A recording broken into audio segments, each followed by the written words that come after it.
ఓం భూవరాహ నమః. అఖండ మహాసంకల్ప ఆరంభం సందర్భంగా నాలుగవ స్వాధ్యాయంగా యక్ష ప్రశ్నలు ధర్మరాజు సమాధానాలు. 27వ ప్రశ్నగా ధర్మానికి ఆధారం ఏది? దయా దాక్షిణ్యం. 28వ ప్రశ్న కీర్తికి ఆశ్రయం ఏది? దానం. 29వ ప్రశ్న దేవలోకానికి దారి ఏది? సత్యం. 30వ ప్రశ్న సుఖానికి ఆధారం ఏది? శీల సంపద. 32వ ప్రశ్న మనిషికి ఆత్మ ఎవరు? కుమారుడు. 33వ ప్రశ్న మానవునికి జీవనాధారం ఏది? మేఘం.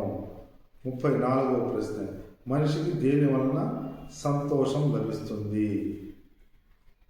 నిదానంతో కూడినటువంటి దానాన్ని ప్రదానం చేయటం వలన అనేటువంటి యక్ష ధర్మరాజు సమాధానాలను లాంగ్ వీడియోలో వీక్షించగలరు.